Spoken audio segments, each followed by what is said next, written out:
আমার মায়ের প্রিয় ছাদ বাগান। হ্যাঁ, আগেই আমি দেখেছিলাম আমার মায়ের হাতে তৈরি প্রচুর গাছ আর তাতে ফুল।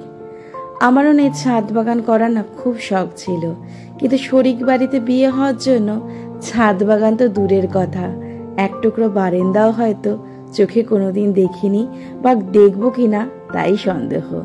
কিন্তু তাতে কি হয়েছে, প্রতি সপ্তাহে চলে যাই মায়ের বাড়িতে, যেখানে গিয়ে মায়ের হাতে তৈরি এই ছাদ বাগানকে আমি মনে প্রাণে না উপভোগ করতে থাকি। সত্যি কথা, আর এই ফুলগুলো আমাকে সবসময় যেন কিছু বলতে চায়, আমার দিকে তাকিয়ে না খিলখিলিয়ে হাসতে চায়।